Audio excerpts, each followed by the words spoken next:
संस्कृति, धर्म, विरासत, कला, राजनीति, नृत्य, स्वाभिमान, देश तथा अपराध और अपराधी सबका नजर कर चुकी।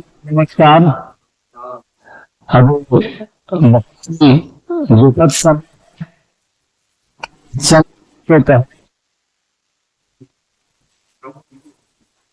जानकारी हासिल सुप्रसिद्ध अभिनेता सांसद आज का देहांत के अनुसार भारतीय जनता पार्टी को राष्ट्रीय प्रवक्ता सांसद डॉक्टर सुधांशु त्रिवेदी आपको संबोधित करने वाले हैं। पार्टी की ओर से हम आदर के प्रति संवेदना प्रकट करते हैं और सुधांशु पार्टी की ओर से श्रद्धांजलि अर्पित करें, तत्पश्चात संबोधित करें आदरणीय डॉक्टर सुधांशु। मित्रों, जैसा अभी आदरणीय संजय मयूख जी ने कहा, आज भारतीय चित्रपट के सदाबहार नायकों में से एक, जिन्होंने तकरीबन 3 पीढ़ी तक भारतीय चित्रपट पर भारतीय परिवेश और विशुद्ध भारतीय विचार को एक बड़ा जीवंत प्रस्तुतिकरण दिया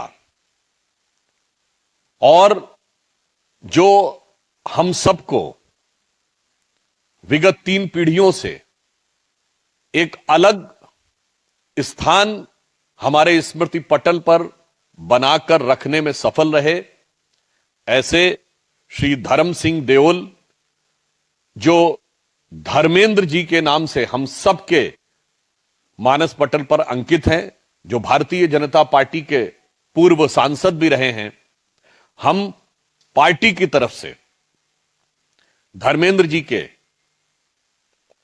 भारतीय कला, सिने जगत में उनके अभूतपूर्व और अविस्मरणीय योगदान को स्मरण करते हुए श्रद्धांजलि देते हैं।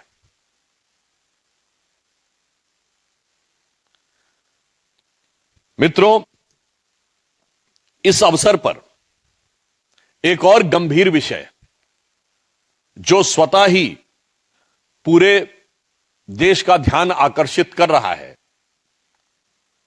कि स्वतंत्र, निष्पक्ष, पारदर्शी प्रक्रिया के द्वारा चुनावों को संपन्न कराने के प्रयास को लेकर जिस प्रकार का निंदनीय प्रयास और घातक आघात कुछ इंडी गठबंधन के राज्यों द्वारा किया जा रहा है, वो बहुत चिंता का विषय है। मीडिया में प्राप्त समाचारों के अनुसार झारखंड के एक मंत्री इरफान अंसारी यह पब्लिकली बोलते हैं कि यदि कोई बूथ लेवल ऑफिसर अर्थात चुनाव आयोग के द्वारा नियुक्त कोई बूथ लेवल अधिकारी यदि केवल तुमसे जानकारी लेने के लिए आए तो उसे बंधक बना लो। मैं पूरी विनम्रता से और दृढ़ता से और कष्ट के साथ पूछना चाहता हूं इंडी गठबंधन वालों से, यह लोकतंत्र को बंधक बनाने का निंदनीय प्रयास है या नहीं? खुलेआम आपके नेता इस ढंग का आह्वान करेंगे जैसा इरफान अंसारी ने किया कि कोई केवल पूछताछ के लिए आए तो उसको बंधक बना लो? संविधान खतरे में है या नहीं? एक बार पुनः देश को ध्यान आता है कि जहां जहां इंडी गठबंधन के लोग सत्ता में आते हैं, संविधान की भावना दरकिनार कर दी जाती है। किसके लिए? कुछ संदिग्ध स्रोतों से वोट प्राप्त करके सत्ता पर कब्जा करने के लिए।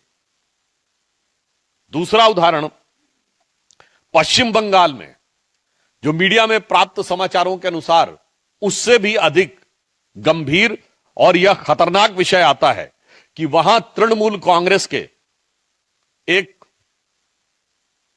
बूथ लेवल एजेंट जमीरुल इस्लाम मुल्ला पर यह आरोप लगता है कि वो सीधे बूथ लेवल अधिकारी को फोन पर धमका रहे हैं।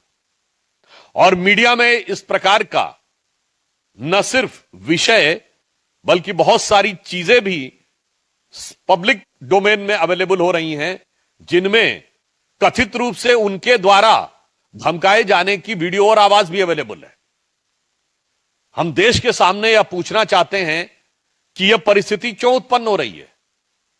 यह परिस्थिति क्या इसलिए नहीं उत्पन्न हो रही है कि यदि केंद्र में स्वयं नेता प्रतिपक्ष सीधे इस चुनावी मतदाता सूची के संशोधन पर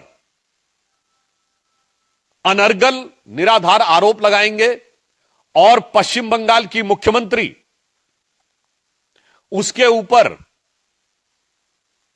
निराधार आरोप तो छोड़िए, परोक्ष रूप से भड़काने वाले बयान देंगी। और ये दोनों ही लोग संवैधानिक पदों पे बैठे हैं, एक नेता प्रतिपक्ष है और एक राज्य की मुख्यमंत्री हैं। और उसके बाद इस ढंग की बात कहना यह साफ दर्शाता है कि संवैधानिक व्यवस्था चुनाव को पारदर्शी रूप से होने देने के प्रयास में सबसे बड़ी बाधा अगर कोई है तो यह इंडी गठबंधन के दल है। मैं याद दिलाना चाहता हूं कि विषय सिर्फ चुनाव का नहीं है, यह भारत की सुरक्षा और अस्मिता का भी विषय है।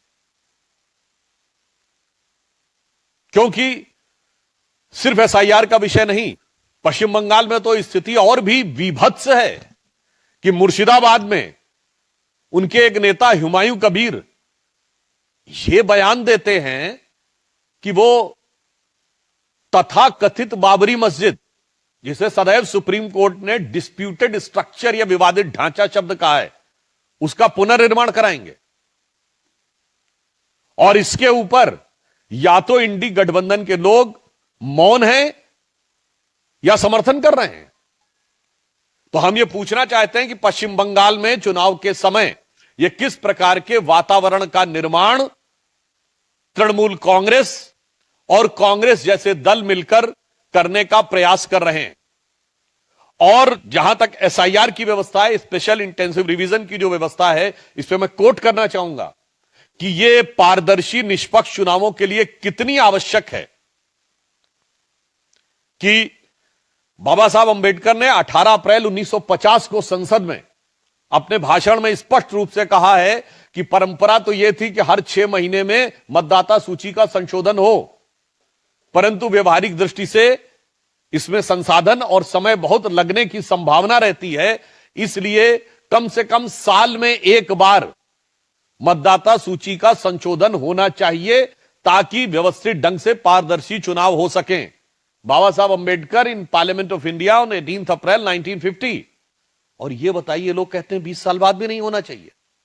तो हम पूछना चाहते हैं कि संविधान बनाने वाले हमारे संविधान निर्माताओं ने और ड्राफ्टिंग कमेटी के चेयरमैन बाबा साहब अंबेडकर ने जो विचार व्यक्त किए थे, आप उसके खिलाफ क्यों खड़े हैं?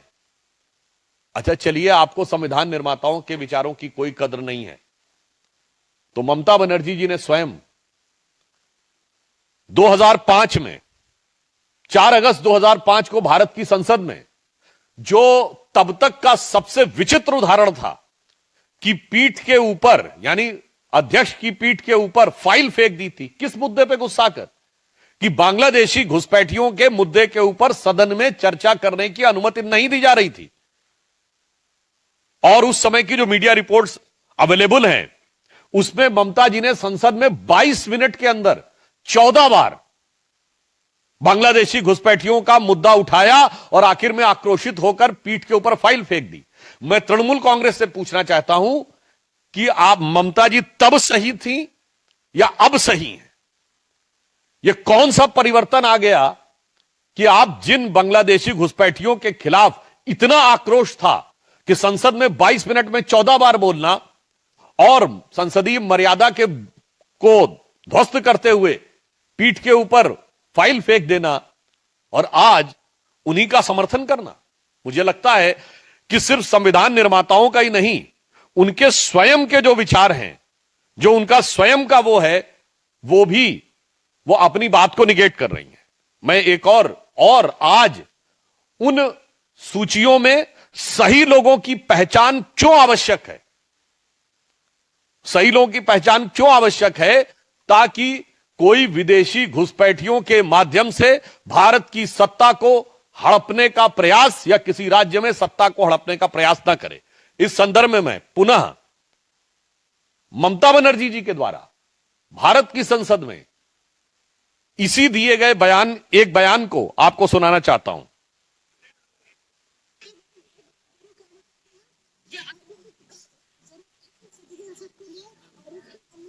से समर्थन करके जाऊं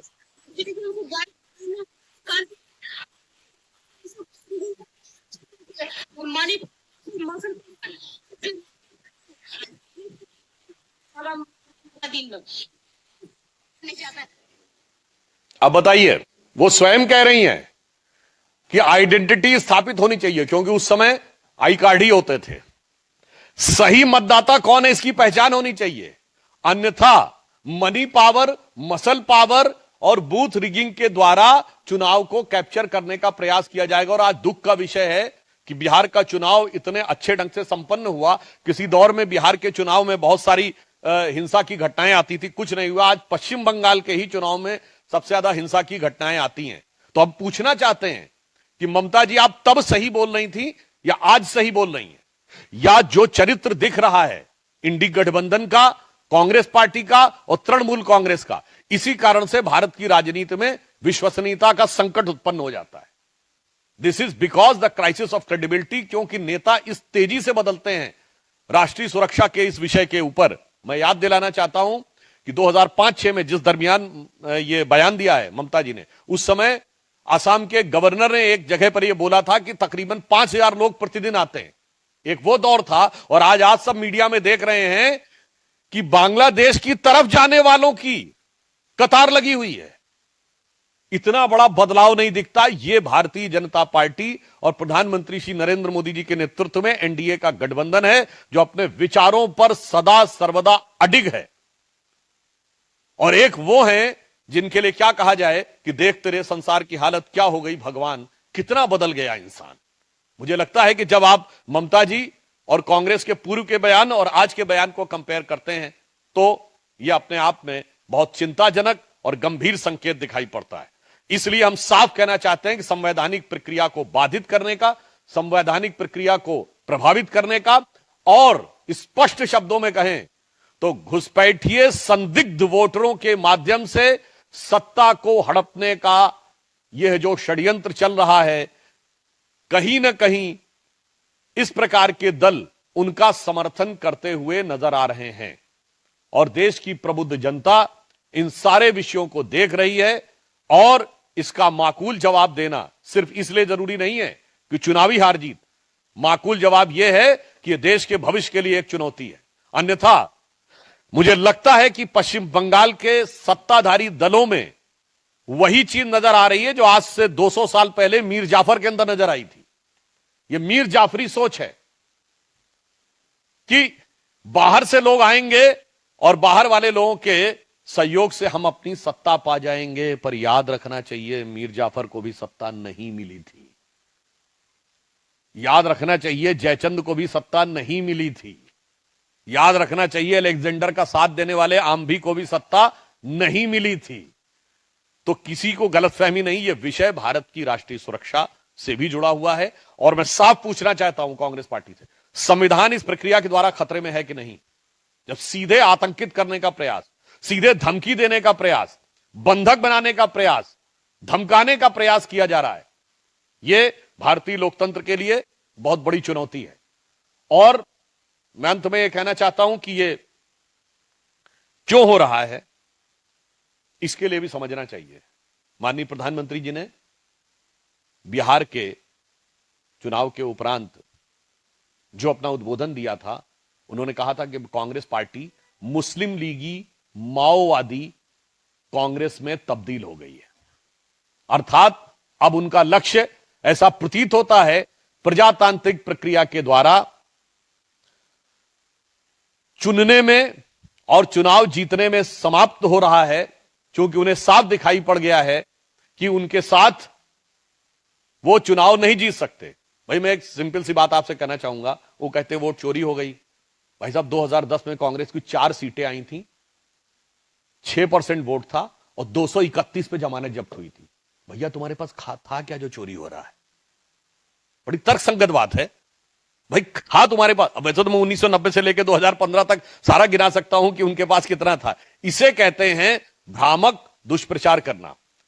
परंतु जो माननीय प्रधानमंत्री जी ने कहा था, उसको आपने भी देखा कि इंडिया गेट के ऊपर कुछ लोग जो मुखौटा लगाकर गए थे कि वो पर्यावरण प्रदूषण के संदर्भ में बड़े जागरूक हैं और वो इस पर प्रदर्शन करना चाहते हैं, और वहां पहुंचते ही उनके चेहरे पर से मुखौटा हट गया और अंदर का असली मुखौटा सामने आ गया और वो मारे गए नक्सली कमांडर के पक्ष में आकर नारेबाजी करने लगे।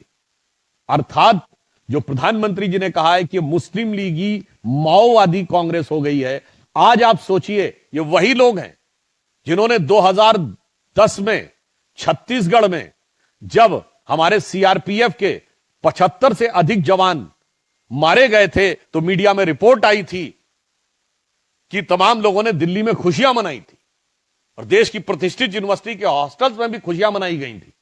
मुझे लगता है वो सोच अभी तक जिंदा है।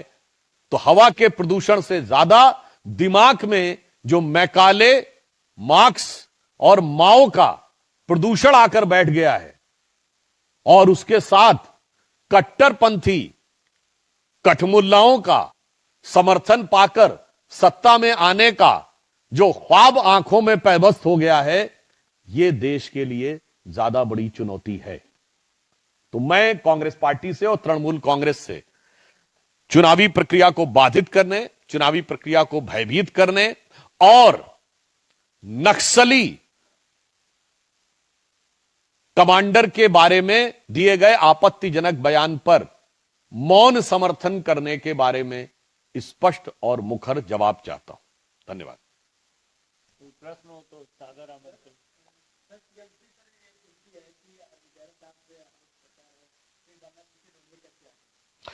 बहुत साफ बात है कि यह आज का विषय नहीं है।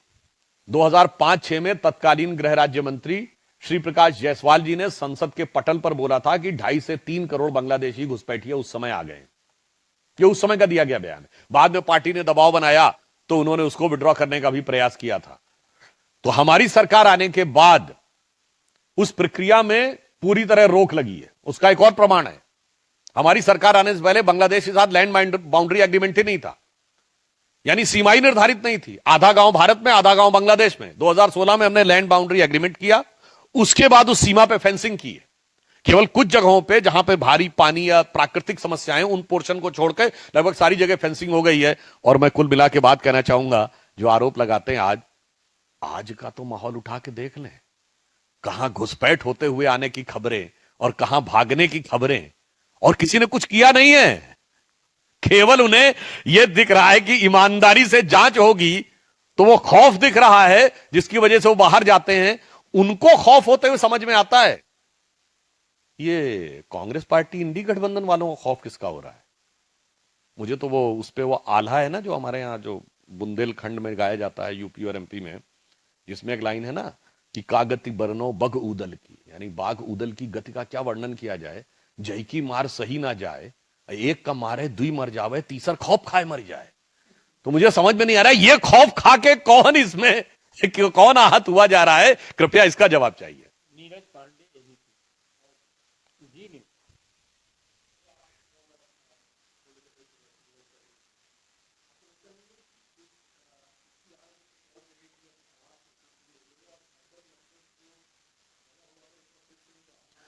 देखिए, माननीय गृह मंत्री जी ने बहुत स्पष्ट रूप से कहा है, श्री अमित शाह जी ने, कि 31 मार्च 2026 तक माओवाद पूर्णतः समाप्त हो जाएगा।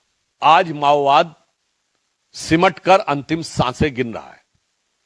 मैं इस बात को इसलिए सब प्रमाण कहना चाहता हूं, बस्तर में ओलंपिक हुए, आप बहुत से लोगों ने इस विषय के ऊपर शायद रिपोर्ट ना किया हो, आप कल्पना कर सकते हैं कि इतना सकारात्मक ढंग से वहां पर खेलकूद का कार्यक्रम हो, यह कैसे संभव हुआ, जब जन भागीदारी उसके पक्ष में आ रही। और मैं याद दिलाना चाहता हूं, प्रधानमंत्री जी ने पहले साल के अंदर ही दंतेवाड़ा में सभा करके दिखा दी थी।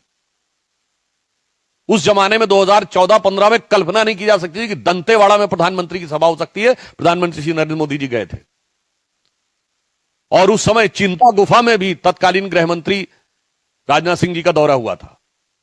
आज अमित शाह जी ने जिस प्रकार का एक व्यापक रणनीति बनाई है, ताकि अब ज्यादातर लोग हथियार छोड़कर मुख्य धारा में शामिल हो रहे हैं, तो मुझे लगता है बंदूक के दम के ऊपर सत्ता पाने वाले लोगों को अब देश की जनता बर्दाश्त नहीं कर सकती। और याद करिए, इन लोगों के लिए क्या बोला गया था, दे आर गांधीयंस विद गन। ये जो इंटेलेक्चुअल कवर दिया जाता है, गांधी का गन के साथ कोई संबंध हो सकता है, ये वर्ड बोला गया था, गांधीयंस विद गन। तो मुझे लगता है वो, वैसे उन बोलने वालों ने तो गांधी टोपी भी छोड़ दी है, वो एक अलग बात है। तो मुझे लगता है देश की प्रबुद्ध जनता ने के सामने उनका मुखौटा उतर चुका है। दीपक चौबे, अंतिम प्रश्न।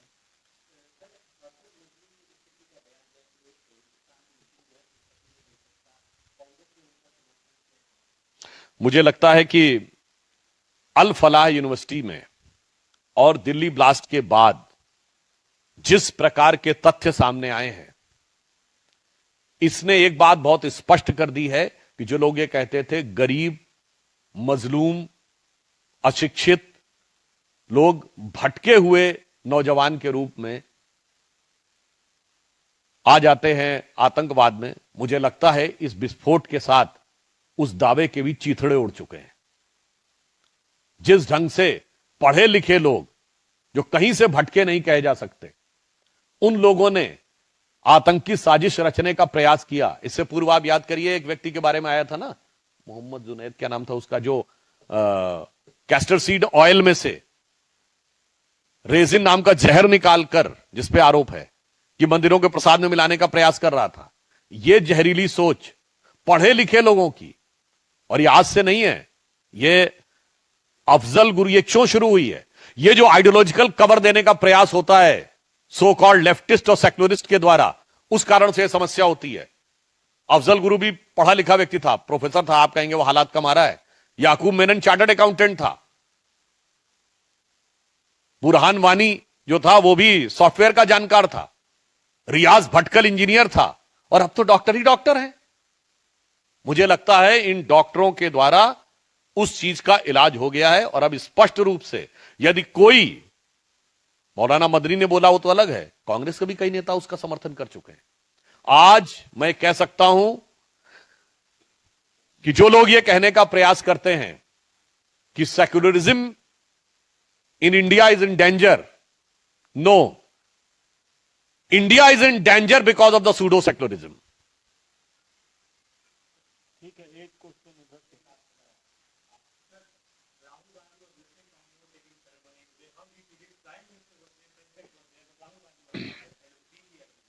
This again unmarks the real and true face of their so-called defenders of constitution. इससे पहले आपने देखा था कि 15 अगस्त के दिन भी वो लोग उपलब्ध नहीं थे। स्वतंत्रता दिवस के दिन दोनों सदनों के नेता, प्रतिपक्ष और कांग्रेस अध्यक्ष नहीं थे। वो स्वतंत्रता जिसको तथाकथित रूप से वो अपना द्वारा दिए जाने का दावा करते हैं, और कोई एक ने प्रोटोकॉल और एक ने बीमारी का बहाना बनाया था। और आज जब भारत के मुख्य न्यायाधीश शपथ ले रहे हैं, इसका तो कोई राजनीति से लेना देना नहीं है। और महामहिम राष्ट्रपति के द्वारा शपथ ग्रहण की बहुत संक्षिप्त बहुत कम समय की एक प्रक्रिया होती है औपचारिकता, उसमें ना आना यह दर्शाता है कि भारत की व्यवस्था के हर आयाम को यह लांछित करने का प्रयास करते हैं। और इस संदर्भ में मैं एक पॉइंट और आप लोगों को एलिबरेट कर देना चाहता हूं। इनको भारत के संविधान पर, भारत की व्यवस्था को ध्वस्त करने का बहाना चाहिए। आप बताइए, इन्होंने भ्रम राफेल को लेकर सरकार पे क्रिएट किया कि नहीं? बाद में भले ही सुप्रीम कोर्ट से माफी मांगी। जब सर्जिकल स्ट्राइक हुई तो इन्होंने सेना को लेकर भ्रम पैदा किया। जब बालाकोट हुआ तो वायुसेना को लेकर भ्रम पैदा किया। जब ऑपरेशन सिंदूर हुआ तो जहाजों को लेकर भ्रम पैदा किया। जिस जमाने में इन्होंने भारत की आर्थिक व्यवस्था पे अटैक करने का प्रयास किया, इन्होंने कहा एलआईसी बर्बाद हो गई है, LIC all time high profit में है। इन्होंने कहा स्टेट बैंक ऑफ इंडिया को ध्वस्त कर दिया है, state bank of India all time high profit में। इन्होंने कहा एचएएल, हिंदुस्तान एरोनॉटिक्स लिमिटेड, उसके बारे में भ्रम पैदा किया। आज हिंदुस्तान एरोनॉटिक्स लिमिटेड ने पिछले साल में मैक्सिमम रेवेन्यू गेन किया है, अराउंड 21,000 करोड़ के रेवेन्यू पे काम किया हुआ है। अभी उनके जो पाइपलाइन में है 8,000 करोड़ का उन्होंने काम किया, 21,000 करोड़ का ऑलरेडी उनके ऊपर है। और तो और ये वही लोग हैं जिन्होंने कोविड वैक्सीन को लेकर भ्रम पैदा करने का प्रयास किया। ये वही लोग हैं जिन्होंने सेबी को लेकर भ्रम पैदा करने का प्रयास किया। ये वही लोग हैं जिन्होंने जुडिशरी को लेकर भ्रम पैदा करने का प्रयास किया। मैं अब पूछना चाहता हूं, राहुल गांधी जी का वो स्टेटमेंट आपको याद है ना? जब उनसे पूछा गया था, वो कहते हैं कि every institution has been taken over. जब उनसे पूछा गया कि you are saying judiciary also, तो उन्होंने कहा यस। और पॉलिटिकल सिस्टम में उन्होंने क्या भ्रम फैलाने का प्रयास किया, याद करिए राहुल गांधी जी का बयान। What is problem with Muslim League? Muslim League is absolutely secular, there is no problem about it, and BJP is communal. इन्होंने कौन सी चीज के ऊपर भ्रम पैदा करने का प्रयास नहीं किया है? इन्होंने यह तक कहा मार्च 2023 में जाकर, why the defenders of democracy England and America are silent and non interfering in India. तो समस्या यहां पर एसआईआर नहीं है।